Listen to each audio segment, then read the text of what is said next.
Welcome to Search Talk Live with search engine optimization and marketing experts Robert O'Haver and Matt Weber. Powered by the Robert Palmer family of companies.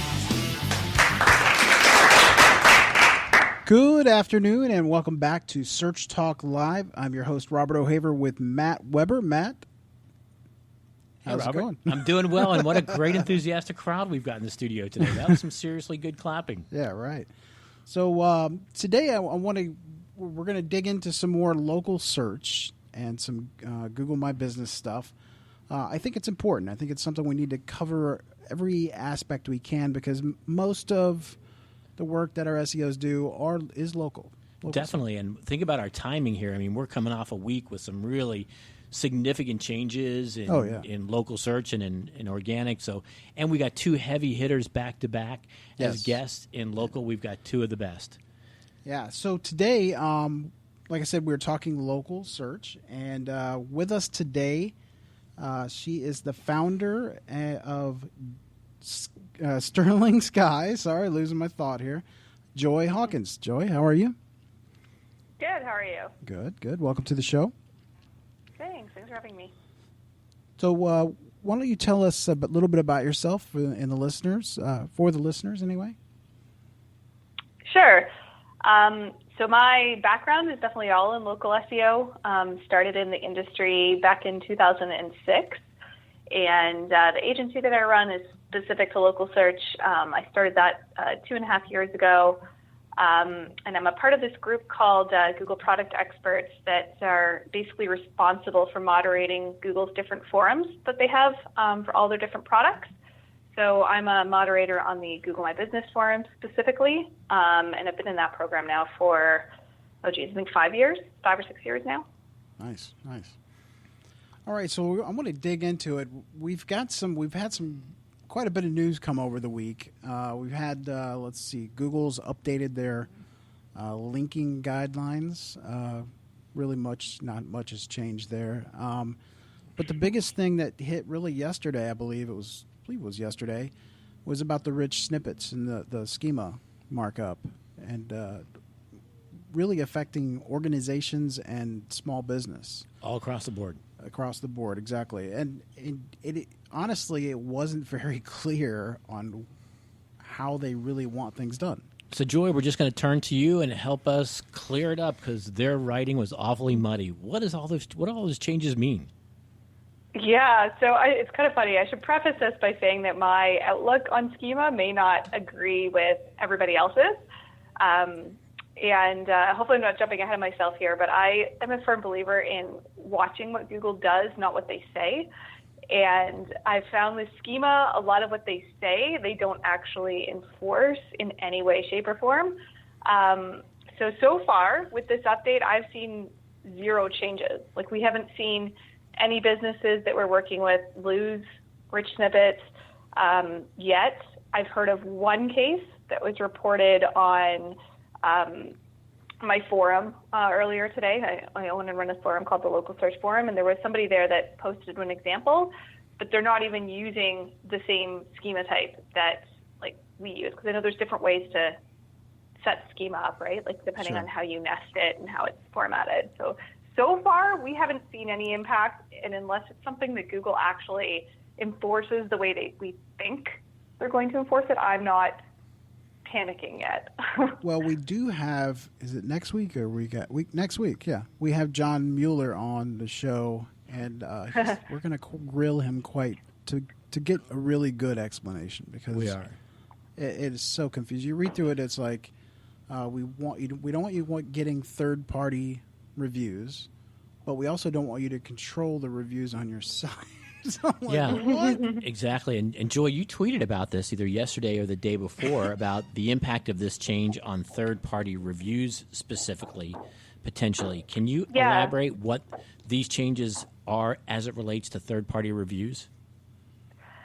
Yeah, so my understanding of what they announced was that a site like Yelp or a site like Avo, for example, that directors or lawyers, they could technically use this markup on their profile pages, right? So let's say you've got a lawyer and he has a profile on both Yelp and Avo and someone goes to Avo and leaves him a review, or someone goes to Yelp and leaves him a review, Google is fine with marking up those reviews and showing gold stars for them, because technically the lawyer doesn't really control the reviews, right? Like, they're getting left on a third-party site, and it's not something where, like, the lawyer could just log into Yelp and be like, well, I don't like that review, I'm going to delete it.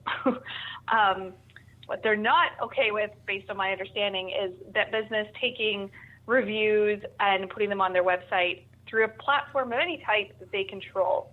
So there's like millions of these types of reputation monitoring platforms out there. We use one called GatherUp for most of our clients.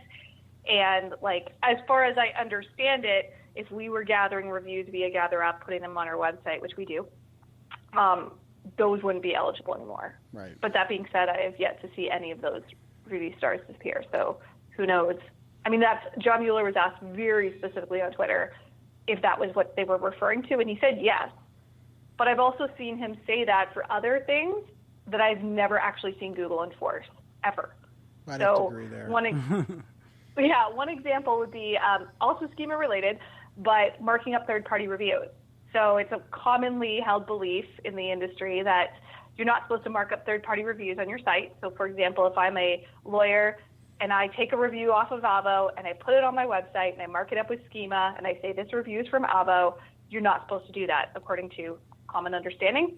We have literally had clients get rich snippet penalties. I don't want to say the word penalty, but like, they've had their, a notice come in through Search Console for rich snippets, had them removed, and it was never related to it being a third party, because we submit it for, when we submit the approval requests to get the penalty lifted, we're still linking to the third party.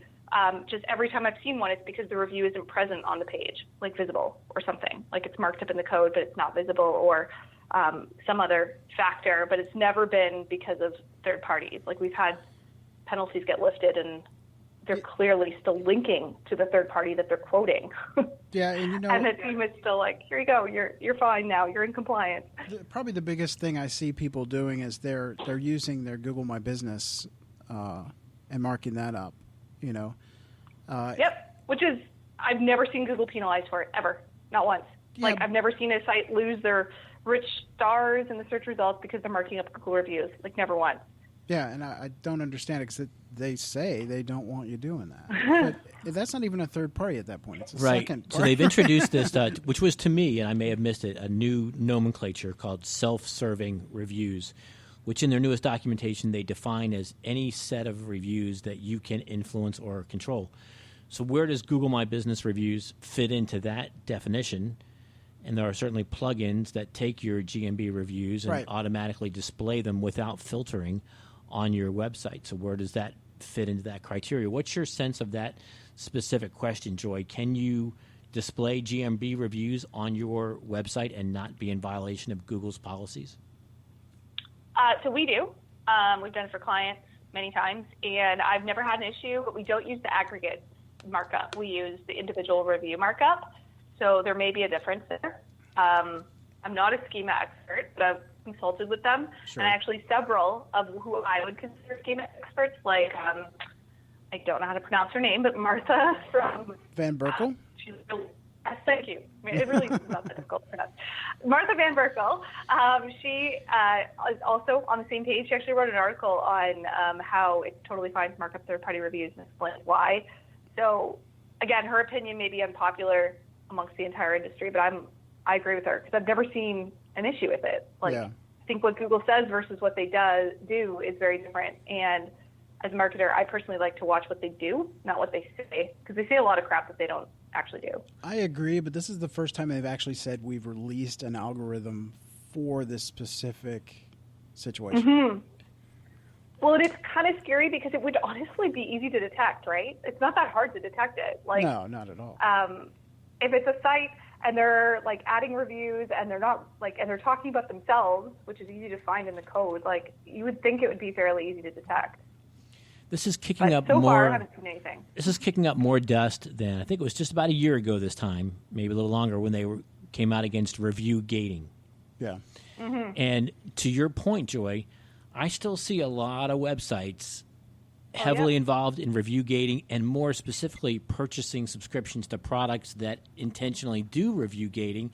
And if anything, Google knows who these platforms are that have the functionality of review gating. They know that. Can you explain review gating a little bit just Sure. for listeners? So review gating is when you have a selective process in your reviews. So you let people review on this platform, and then you have the option to say, okay, well, if somebody left a positive sentiment, then send them this messaging where they leave a review either on GMB or another platform. But if they leave a negative sentiment, then we're going to give them another channel, and we're going to move them along in a different way on that. So where you see it is a lot of like in restaurants where the first stage of the review is a happy face, a neutral face, and a sad face. But if you click the happy face, then you get a different set of questions and you follow a different path than if you click the sad face. I got you. That's review gating. Okay. So, but they haven't penalized it. They don't enforce that with any consistency whatsoever. I mean, they do enforce it when businesses are reported, but like the platforms that are used, they could easily go in and see who's doing this. It really would be hard to detect, but they don't do it at scale. They've only ever done it at scale once, and it was like, I try to look up the date. It was with Bird Eye. There was a period of 3 to 4 months where any Bird Eye customer lost a chunk of reviews, and there was people complaining all over the place. And I've never seen that happen again. So they went against a specific platform in that case. Yeah, so there was like very little talk about this. There's a guy named Craig Mount who wrote an article about it, and I think he was one of the only people that covered it. But we saw people all over the forums complaining back then. This was 2 years ago, 2017, and he did a really good job covering a very not talked about thing. But there was a lot of businesses that were impacted by that. You know, and I know that there are people that abuse that.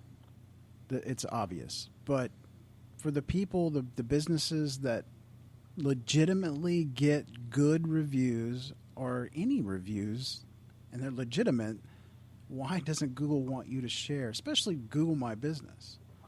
That just doesn't make sense to me. Yeah, I agree. And there's the other issue is if you're a business listening, there's a lot of good research out there about how people perceive reviews, and there is a general negative perception of a business that has 100% 5-star ratings, for example, on that. So they don't perceive that as authentic, and that varies by age too. So even if you are doing review gating now and you're getting away with it, it actually may be counterproductive. Yeah, I think one of the other reasons why Google is trying to do this, and if they actually do enforce it, is because I've also seen a lot of chains kind of abuse this, where you'll see like a specific location that has like 100,000 reviews, and anyone that does local SEO would look at that and go, there's no way that one location has that many reviews. But as a company, they collect all the reviews and then they apply that to each location, which is misleading, right? So I think there's a lot of brands that have misused this, and honestly, as a marketer, I was like, this is too good to last. So I was kind of expecting that Google would change something about review schema, because it is it's easy to lie, right? Like there's no really standard of truth for it. So unfortunately, there are a lot of people that abuse it and just make up stuff. Yeah. Now, there's another big change that hit in the past 7 to 10 days, and that's Google taking away the radius setting in the geography settings inside GMB. What's your sense as to why they did that? Privacy, definitely. So with that setting, you can actually find the address the business is using on their listing, which is a privacy concern, because the whole concept of being able to hide your address inside Google My Business is so that people don't have your home address. As business owner, there's a lot of people that don't want that out there. So it's a big privacy concern, because if you're using a radius, it has to have a radius around a point, and you can find that point out as long as the radius exists. Wow, it's super interesting. I never thought of that. Yeah, so definitely, I mean, that's my take on it anyways. We used to use it as a hack to find the address the business was using if we wanted to know. It doesn't work anymore, unfortunately, but yeah, it's I kind of wasn't surprised that they made that move. They should have kept that as an option, though, for people that do have brick and mortar busineses, where it's okay to figure out your address. Yeah.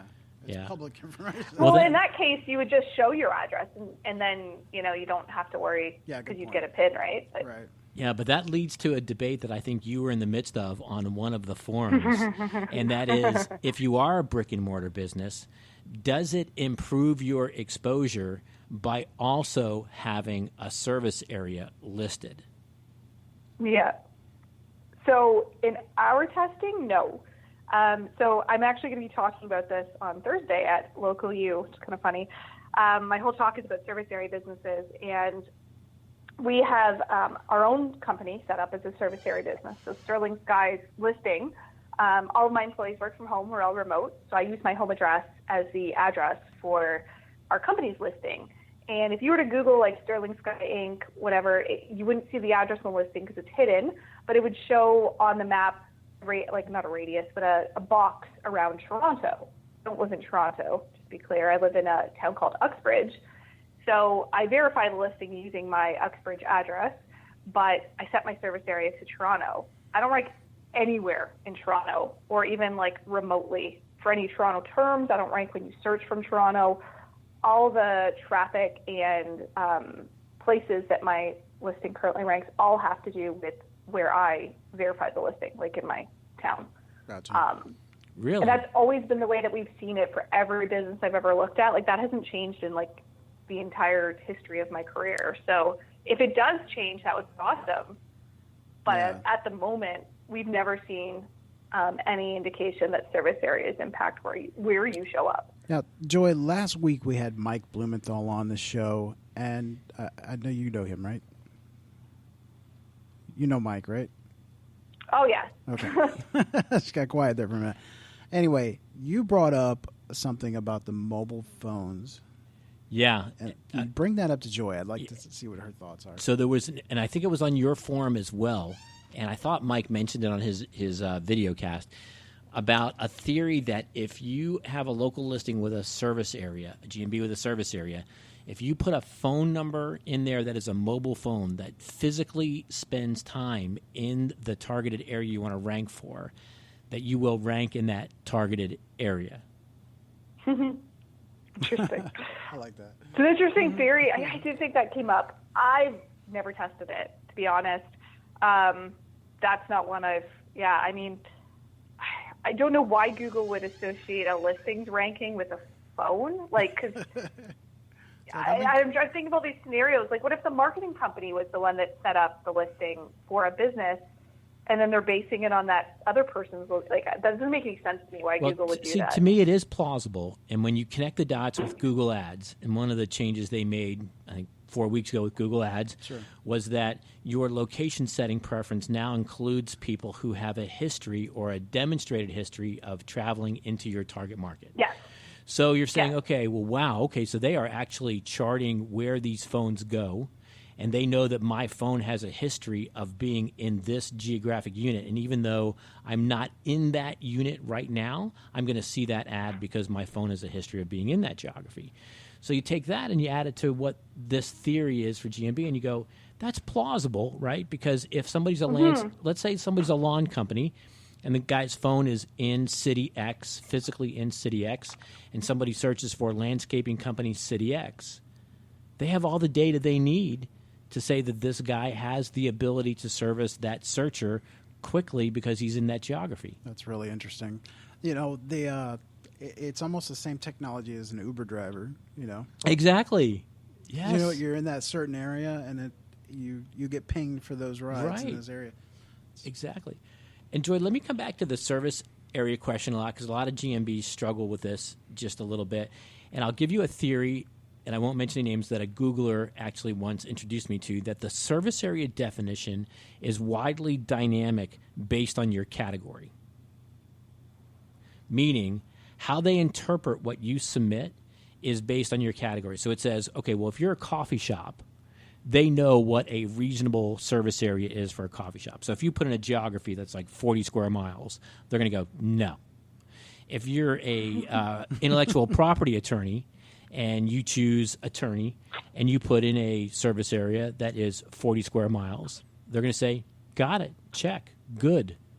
And you will rank for that. Whereas the coffee shop is not going to rank for any of that service area that they designated because of what Google thinks the historical consumer patterns are of choosing a coffee shop. So what you're saying is it's categorized given a radius. It's different if you're a plumber. It's different if you're an attorney. Yes. It's different if you're a coffee shop. Yes. I mean, a lot of people think that if they select that service area, that's what's going to impact their exposure, but it's not their selection of that service area. It's how Google interprets their selection of that based on their category. That's interesting. Your thoughts on that, Joy? Maybe, it's a stretch because I've honestly never seen the service areas impact where you rank. So in order for that to be true, that first statement I made would have to be false, right? So I do think that that's eventually going to change. I can see Google using the service area as a factor because I know they're aware of this problem that service area businesses face when they're not, located inside the city that they service, and it's a big problem. I can't say that I would think that would be the case currently. I believe a version of what you're saying is true currently, like in the sense that coffee shops generally only rank for a certain radius because there are so many, and because Google knows that people are not as likely to want to drive half an hour to get to a coffee shop. So the set of results is smaller or tighter in that sense. But I don't think it has anything to do with the service area that you set inside Google My Business. Well, the only Does that make sense? Yeah, it will. But the only additional piece of information I would submit, and Robert and I both work with a lot of SMBs, and when we take over GMB profiles, Robert, and you tell me your experience with this, 9 out of 10 times their service area was overly optimistic, enthusiastic, right? Because think about it, you're a business owner and you're like, yeah, I would like the entire state of Florida, right? That's how they look at that decision. And so then you got Google going, well, how do I decode this data and display it when you've chosen the entire state of Florida for your plumbing business because you're enthusiastic? They had to have some means of turning that selection into a meaningful data point. And you know that you can really influence your geography.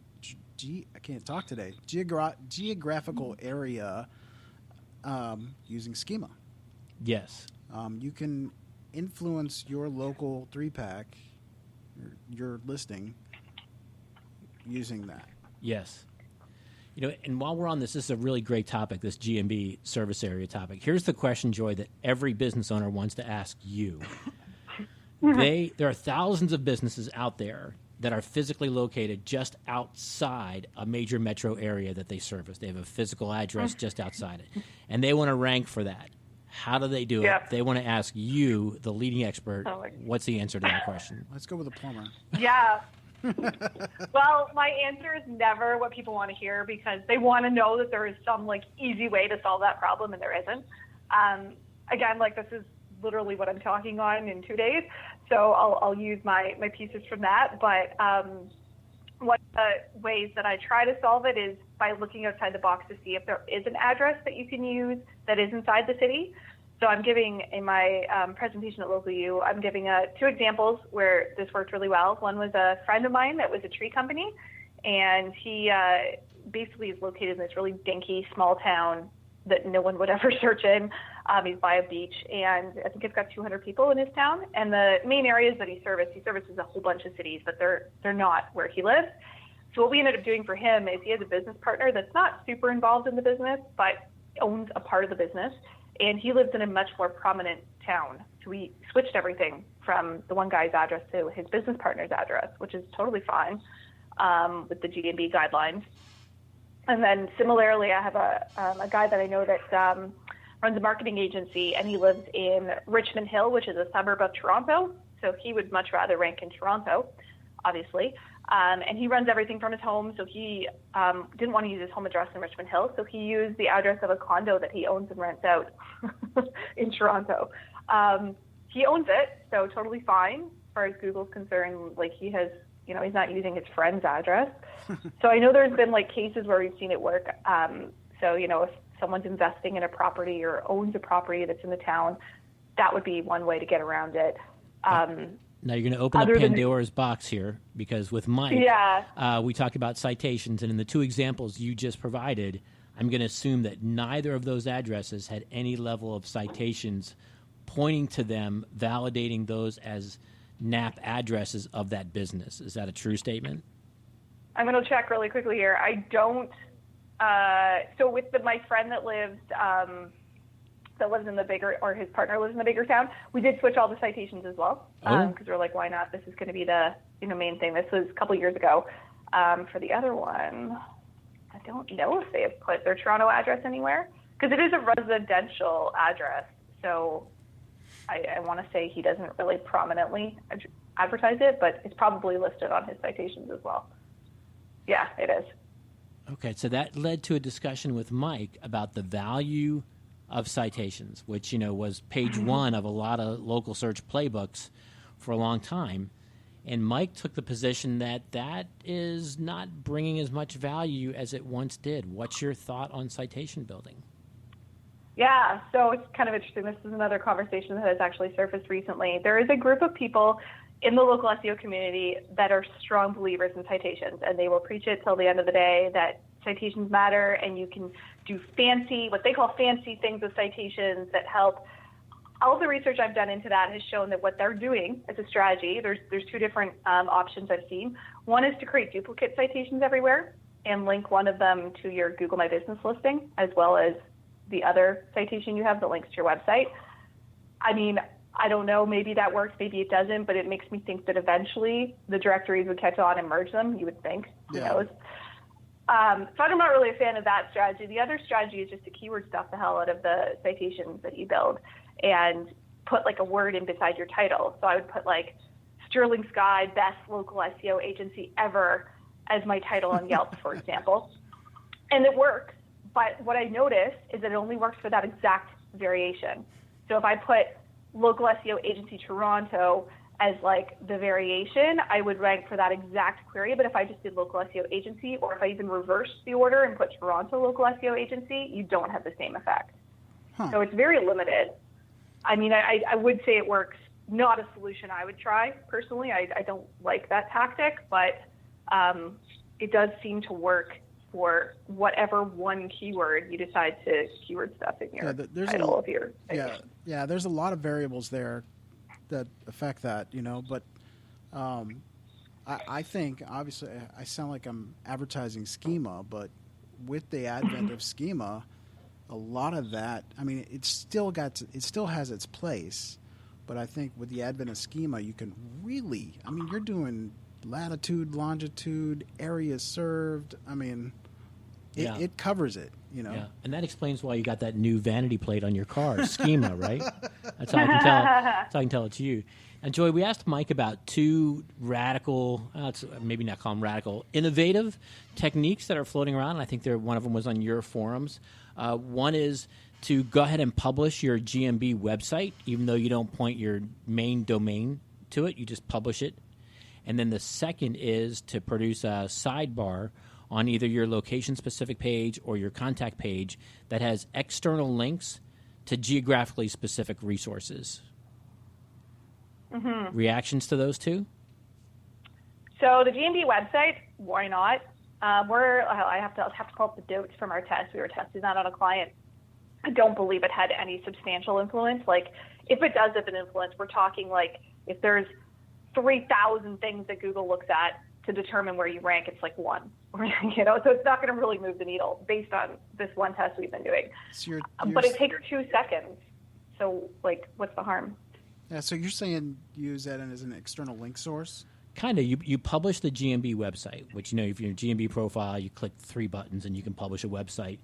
And it'll live at whatever you've called your GMB profile, .businesses.sites on that. So people are theorizing it's a strong Google signal. It's a Google product. It's a kind of a regurgitation of all the data that you've put into your GMB profile. So people say, yeah, it's a local signal. But then other people say, listen, it might knock somebody else off of a SERP, right? If it ranks, then you've got 2 things on the SERP rather than 1 thing on the SERP. And maybe that's the main benefit of it, is you kick somebody else off. And their follow links? Yes. Wow. Okay. Yeah. So to the one point, I've never seen a GMB website knock a competitor out. Usually they don't rank very well for anything other than your brand name. So for your brand name, it gives you another, maybe it would be a good idea, for example, if you had like a negative review problem and you were trying to knock out one of those. Right. I could see that maybe working, but any GMB list website we have ever published, we've only ever seen rank for a branded term anywhere on the first page. So it's not, I mean, they're horribly made. They're not made for SEO. Let's just say that. True. I don't know if you guys caught the post. It was on Fresh Chalk. This guy named Adam was doing this rundown of all these different free website builders, and we looked at GMB websites, and together through emails back and forth, we realized that the meta description tag on the GMB website isn't even formatted correctly and can't be read. So it goes to show you how much the GMB team that built those knows about SEO. That's pretty crazy. So hold that thought. We have to take a break for our sponsors. When we get back, we're going to talk with Joy about who influences the influencer. We want to know who influences Joy. I mean, Joy's name comes up on the show quite often. So she obviously knows her stuff. We want to know who influences you. And Joy, you're prohibited from saying Mike Blumenthal. Oh my gosh! Okay. All right, right after these messages, guys. Today's episode of Search Talk Live is sponsored by... Hey, Robert, you're here early for the show. Yeah, I got a ton of SEO work done this morning, and I got it done way ahead of schedule. Couldn't have done it without Ahrefs. Yeah, so much easier than using multiple programs and having data in a bunch of different places. Plus, being able to see what is holding a page back from ranking in Ahrefs is so much faster than picking through each part myself. Oh, yeah, I agree. We use Ahrefs because it's so easy to teach people at our agency how to use it. Their YouTube tutorials couldn't be better. It's one thing to have a tool. It's another thing to know your team is using it to its full capacity. I don't think there's an easier, more complete tool than Ahrefs. Hey, Robert, why don't you hit them up to be a sponsor of the show? I am way ahead of you. Ahrefs, the official SEO tool of Search Talk Live. Try their new 7-day trial for only $7. Go to Ahrefs.com. That's Ahrefs.com. Your website analytics data probably feels like this. But it could feel like this. Making sense of all the website data available to you hasn't been easy. Until now.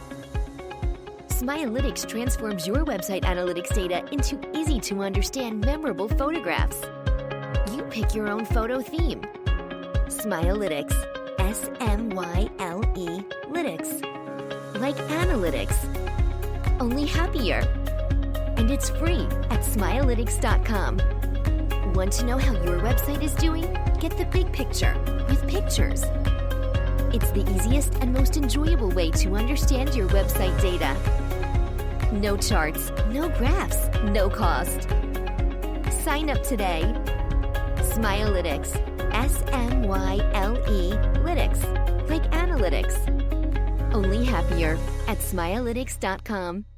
Learning a lot from Search Talk Live, but don't know what specific SEO actions you should be taking on your website? Or maybe you've tried to implement SEO on your website, but haven't gotten the results you were aiming for. We've all been there. That's why we here at Pixel Cut Labs created the Seo Project Planner.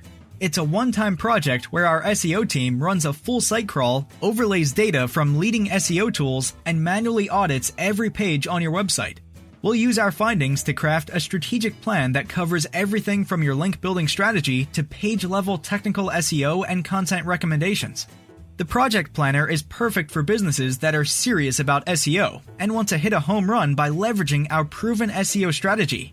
To learn more and to see pricing for your project, visit pixelcutlabs.com/STL or text STL to 31996. Pixel Cut Labs. Welcome to page 1. Get your questions in on Twitter. Type hashtag #SearchTalkLive and your question. Now back to the show. All right, we are back. And like you just heard, you can go to Twitter and type in hashtag #SearchTalkLive with your questions. I haven't been monitoring, to be honest with you, but I'm going to right now. We were pretty engrossed in the conversation. Yeah, exactly. Now, Joy, let's who influences you? Who is the person that you keep your ear to the ground and our ear? What is it? Yeah, keep your ear to the ground. You never miss them. Yeah. Yeah. Who influences you, Joy? So I'm allowed 2 answers, or can I have 3? Yes. Okay. So in the local search space, I would say Mike Blumenthal and Darren Shaw.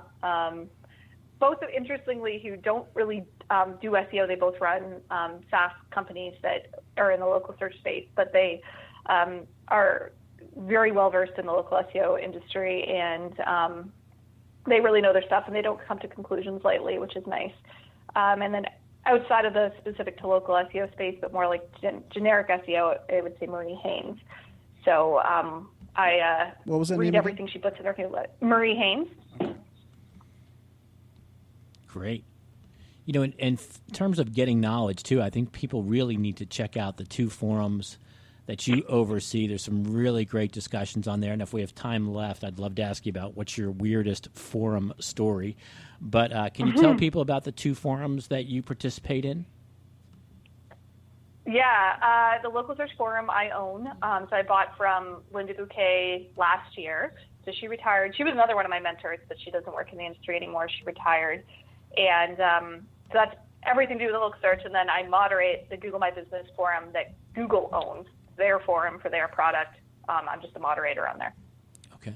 And while we're on this GMB track, having worked with a lot of SMBs, they try to interpret their insight data, and I'm not sure that is presented in the clearest, easiest way. Can you walk our listeners through what's the difference between discovery and the 2 categories of there? I think people get them back reversed a lot. Yeah, so the problem with GMB Insights is the number one metric I see people reference is views, which are usually, in a chart format. It's the most misleading stat you could look at. A view is like an impression on the display network. Basically, when you run display ads and everywhere your ad shows up, you get an impression, and it's kind of meaningless because it doesn't mean people were even looking at your ad or interacting it with any way. That's pretty much views. Like anytime your name shows up anywhere on a map. So I could be on my phone scrolling through my map looking for like what's in the area. If I happen to pass by a label for a business, that counts as a view. If that business shows up underneath another business in the knowledge panel as like people also search for, that counts as a view. So it's like the most inflated metric, not to mention it includes ad impressions. So whenever we see these giant spikes and declines, half the time it's because they were running ads with location extensions and then stopped or decreased their budget or something. And that is all reported inside GMB Insights, and it drives me insane. Okay, so that is a very, very significant point that a lot of people don't realize, that if you have your local extension running in your Google Ads, those impressions are being counted in your GMB Insights. Yep, and they don't break it down for you either. And a lot of people see a difference in their data between what they see in GMB Insights and what they see in their Google Analytics. Why? Yeah, well, GMB Insights, there is a bit of a delay. So I don't know if it's possible that Google Analytics may not match exactly based on the day because of the delay. There's like a 3-day delay with GMB Insights, generally speaking.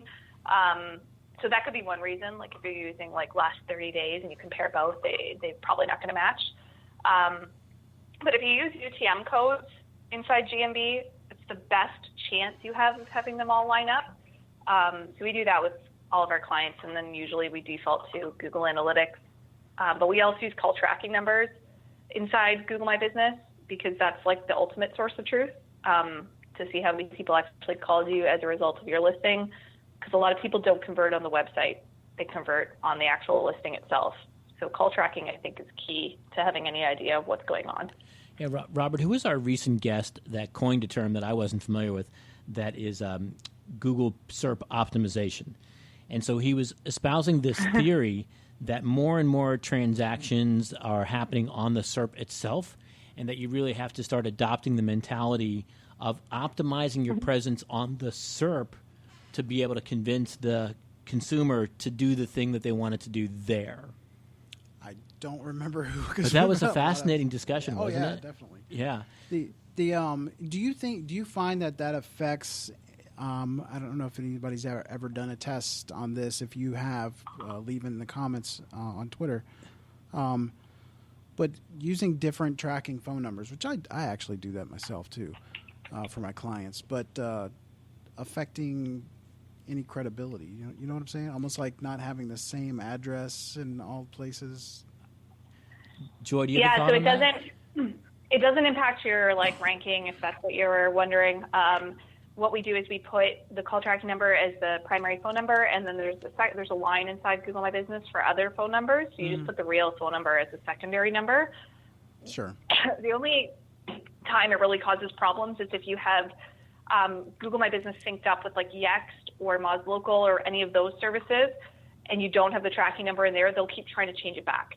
And it's this constant flipping back and forth, which drives me nuts. So if you're using those services, my recommendation would just be to disconnect Google My Business so that you don't have that constant problem. Yeah, the other thing that we don't see very often, or we like to mention anyway, is using UTM codes in the links from your Google My Business. Yeah, and it's a gotta really to break out the value of local search. It's a must, and it's not that hard to do. And so if you're listening to the show and you're wondering what this technique is, if you Google the phrase Google URL Builder, you'll get to a page that talks about how to build a UTM code, and you're going to replace website address in your GMB listing with that, what's generated on the Google URL Builder, and then that'll show up as a campaign inside your Google Analytics. Yeah. Yeah, one thing I'll add on this front, since you're talking about GMB Insights, that I feel like almost no one seems to remember with Google My Business data is that a lot of searches, a lot of mobile searches, do not show up in Search Console at all because the website icon is not present on mobile.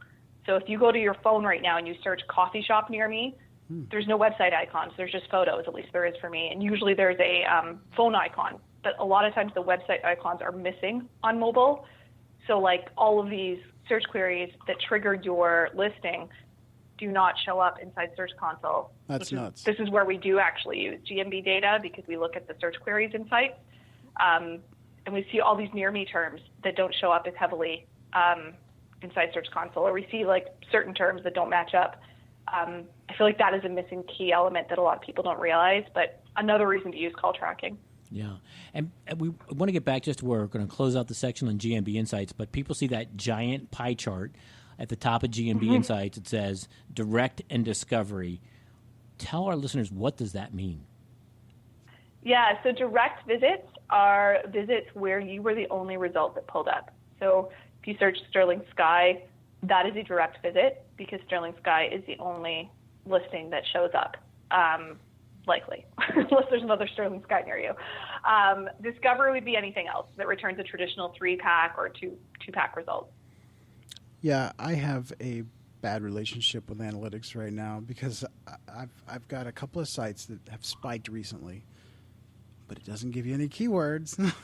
Yeah, it's oh. And that's where your CSI skills have to kick in, right? Exactly, and being able to decode all that.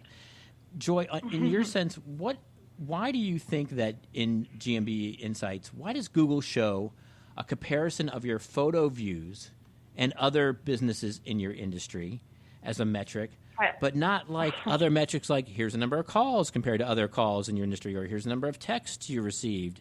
Why did they pull out photos as an opportunity to benchmark you against other people in your industry?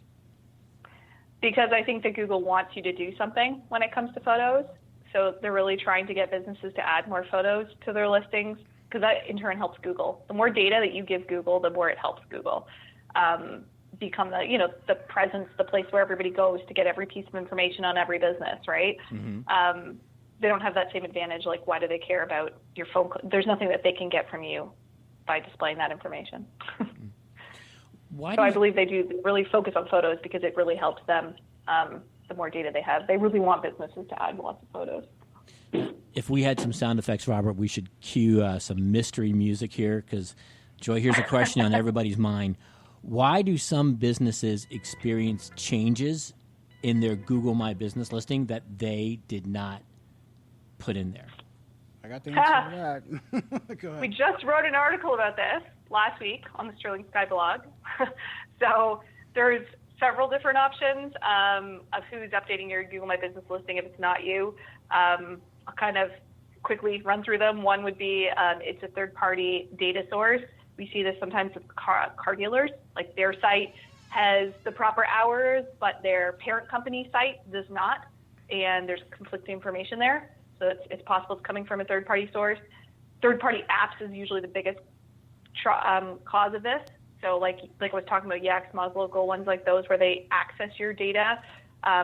If you have something different in Yext than you have in Google My Business, that is a problem, and Yext will overwrite Google My Business. And yeah, usually that's by far the most common reason. And then sometimes it's another manager you forgot to delete off your listing. Happens more than you'd know. Like get that sometimes as the answer from Google on forum threads. And then there's also public editors as well. So, unfortunately there is this concept of negative SEO where competitors will go and try to change your information to negatively impact your listing. It definitely still happens. And then you have people that suggested edits that go in and change it or... Yeah, and there's some difference of opinion as to who has as much influence to be able to have their edits accepted. I wrote an article about that too. Interesting. Joy, there's been some big changes in the past weeks about practitioners, doctors, lawyers, and their ability to have individual listings and the effect of that. So specifically, Dr. A has his own GMB listing, but he spends time at Office A and Office B. Office A has distinct hours. Office B has distinct hours. In the doctor's listing, they're going to ask for hours. Which ones do you put, and how does that fit into the whole GMB ecosystem? Yeah, so one doctor that works out of multiple locations has always been allowed to have multiple listings. That hasn't changed. And the hours should not overlap. Theoretically speaking, you can't be in two places at once. But there is zero policing of this. Like, honestly, I tell people don't even worry about it. Google would probably, slap me for saying that. But honestly, they don't monitor this in any way, shape, or form. Hours is not something the Google My Business team cracks down on whatsoever. Yeah, plus they have, answering services that schedule their appointments and all that stuff around when they're actually going to be there. So it's really hard to police that. Yeah, we have lots of attorneys that like to list themselves as open 24 hours a day, and I'm like, go for it. Like, Google doesn't do anything to businesses that do that, even if their shop is technically closed, because they do take calls after hours, so that's the reason why they want to list it that way. Yeah. But I've never seen any enforcement on this.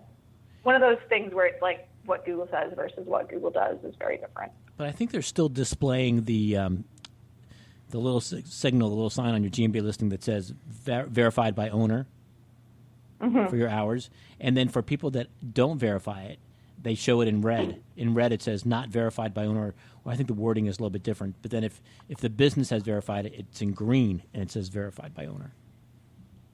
Yeah, usually it says own this business ? With the wording that they have on unverified listings.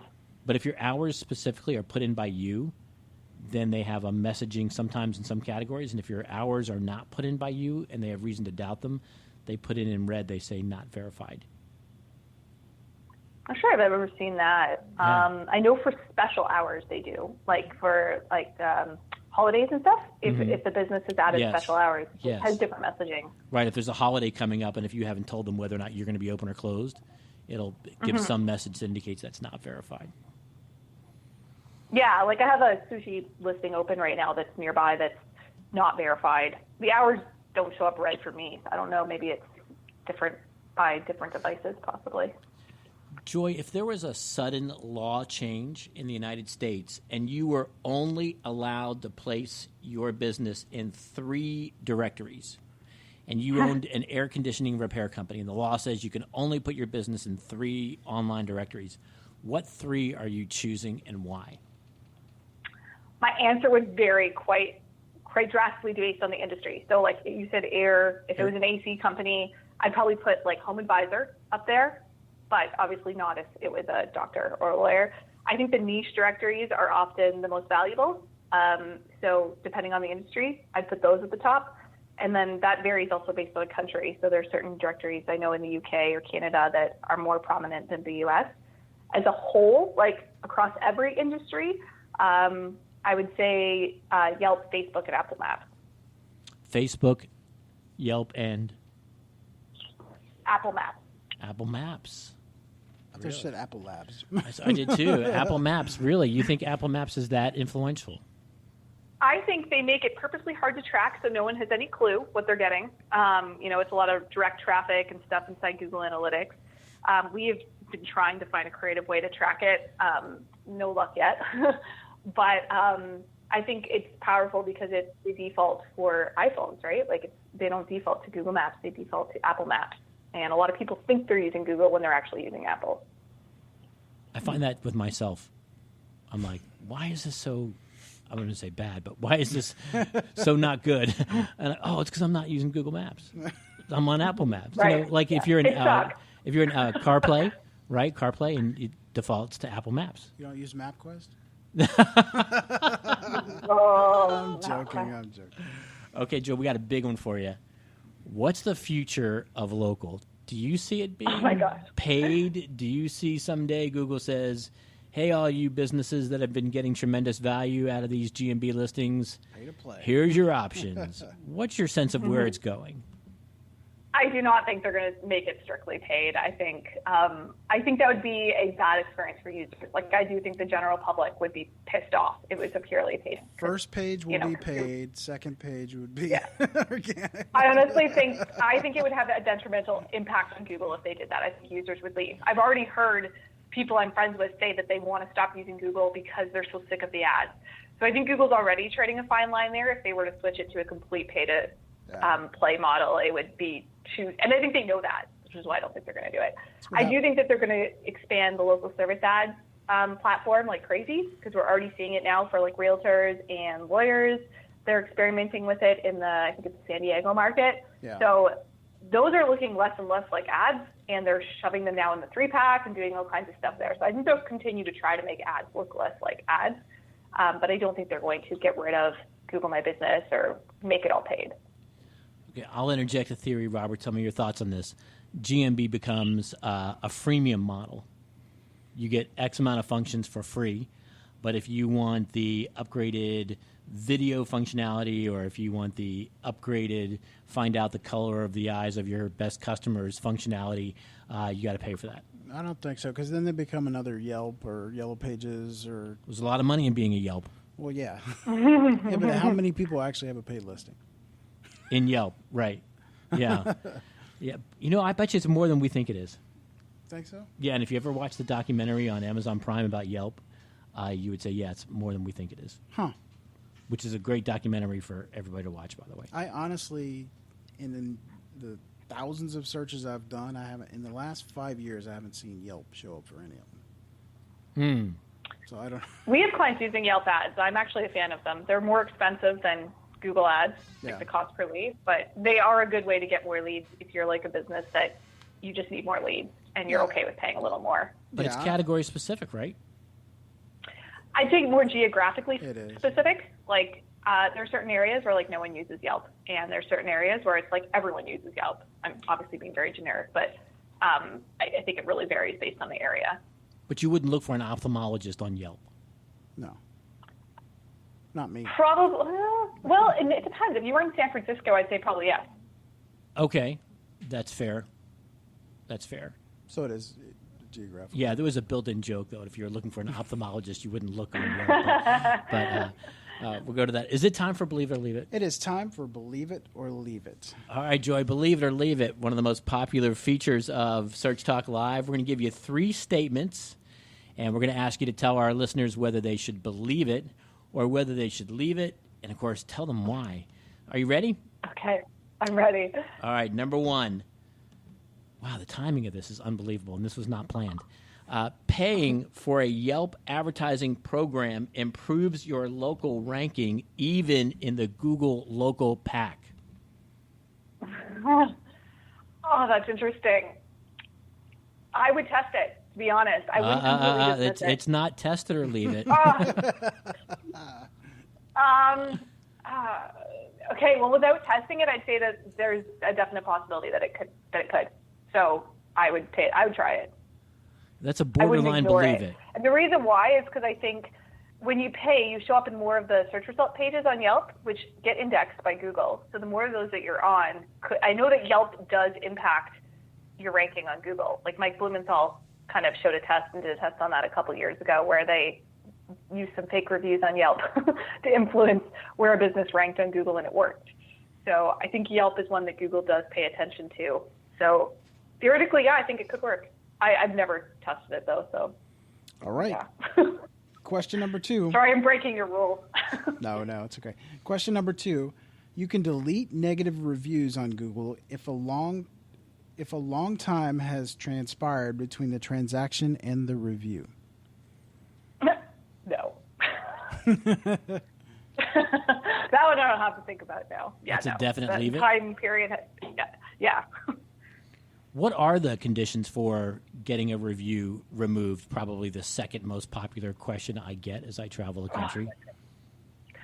So, yeah, I mean, gosh, I don't know if we have time for me to get into this, but like there are so many different scenarios with negative reviews. There are, I have a list of about 12 to 15 things that Google will remove that I have in my local SEO training. So I'll spit off some that come to the top of my head.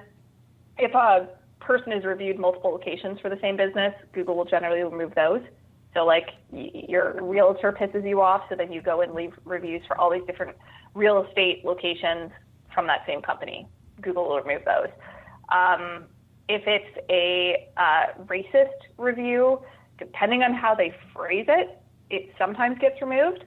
So I had to argue with Google on a few of these, but if they make a derogatory statement about a person's race, and it depends on how they word it, but that often does get removed. If you can prove the person works there, they'll remove that. I'm trying to think of what other ones. Are there any others that you've heard of that you're wondering if Google would remove? If the review contains personal identifying characteristics of someone. They usually will do that, yeah. Like if you're like, it's especially if it's personal to the customer. I don't know. It depends on if it's personal about the business owner, it depends on what it is. Last name sometimes. Yeah, no, I doubt it. Yeah. I wouldn't expect them to remove that. All right, are you ready for number 3? Yes. All right, number 3. If someone has a high level as a local Google reviewer, they have a greater ability to make changes on a business's GMB profile. No. It was like she knew the question before she... I know. I knew exactly where you're going when you first started it, but yeah, no, 100% no. So some local guides don't have more influence over others? They do, but it has nothing to do with what businesses you review. It has to do with what businesses you've edited and what of those edits have been approved and where and what type of business. I was really heavily involved in MapMaker when it was open, so this was easier to track and see with MapMaker because you could literally see someone's edit approval rate. So that's how I'm kind of very confident about this answer, but it has nothing to do with what businesses you've left reviews for. All right, so that actually ends Believe It or Leave It, but I do have a question that I get asked constantly, and I'd love to hear your thoughts on it. What is the ranking factor on the local 3-pack? Sorry, say that again? What makes you rank on the local 3-pack? Oh, you want one thing? Yeah, just one. Keyword stuffing your business name? Not one I would do, but that seems to work very well. Ethical. No, I'm just kidding. Ethical, then I would probably say reviews over time seem to really help because I think it helps with click-through rate, which helps ranking. Unfortunately, there's more unethical ones than ethical ones that are easy to game. Gotcha. All right, well, it's time for our Search Talk Live tattoo. And Joy, you've been great, by the way, just some phenomenal advice and phenomenal information in this show. So can you summarize it with one piece of distinct, succinct, clear advice for our listeners that is tattooable? And Robert gets all these as tattoos. We have a very limited ink budget here at Search Talk Live, so keep it brief. So what's your best tattooable piece of advice? Well, I think to sum up what I've been kind of saying repeatedly here is follow what Google does, not what they say. So that's my summary statement. And I think by the nature of those words, Robert, that should be on your back, not anywhere on your front. Follow what Google does, not what they say. Right? Yeah. Okay. Do you have any space on the back? That's been said for quite some time, and you got to filter what to listen to and what not to. Yeah, but do you have any space on your back for that one? Yes. All right, good. Yeah. All right. All right. Well, Joy, we want to thank you for being on the show. I will send you a link to the show once it's up and live. Well, actually, it is live right now. It is Search Talk Live, but you know what I mean. Once it's actually finished compiling, but then if people want to reach out to you, are you on Twitter, or how can they do that? Yeah, I'm very active on Twitter. It's just me. No one controls my Twitter handle other than me. And my website is sterlingsky.ca, so you can also reach me there. Very nice. All right. Well, thanks for being on the show. Lots of great information, guys. I hope you've been taking notes, or if you replay the show if you need to get some of the stuff that Joy has given us. And thanks again. Thanks, everybody, for listening. And check out Mike Blumenthal from the previous week. Yeah, and before we go, I do want you to check out now. If you really love the show, please check out our sponsors. Go to pixelcutlabs.com. Check them out. Their service is amazing. And Ahrefs. That's a tool. And Joy, you use Ahrefs, right? Yes, we do. Yeah, and we lean heavily on it. Yeah. Yeah, that's like I pay for Ahrefs. Let me tell you, a lot of these tools give me their stuff for free because they want me to use it. I pay for Ahrefs, so I firmly believe in them. Wow, I do too, actually. So do I. So, yeah, I mean, lots of information there. They've got plenty of tutorials, videos, helpful guides if you to learn, because there is a ton of data in Ahrefs for your website. So check them out. Check Pixel Cut Labs out. And thanks again for listening. We will be back next week. And I think, what is it? Hang on. Hold that thought. I want to tell everybody who we have on the show next week. I believe it's John Mueller, but I was unprepared. So give me 1 second. I'm looking. All right. So next week we have Keith Good. Keith Good is back. Always a popular guest. Yeah, he's a good friend of mine. He's the head of SEO for IBM, small company, but you know. Yeah, great stuff. Thanks a lot, everybody. Joy, thanks so much. Thanks for listening, everybody. Bye-bye.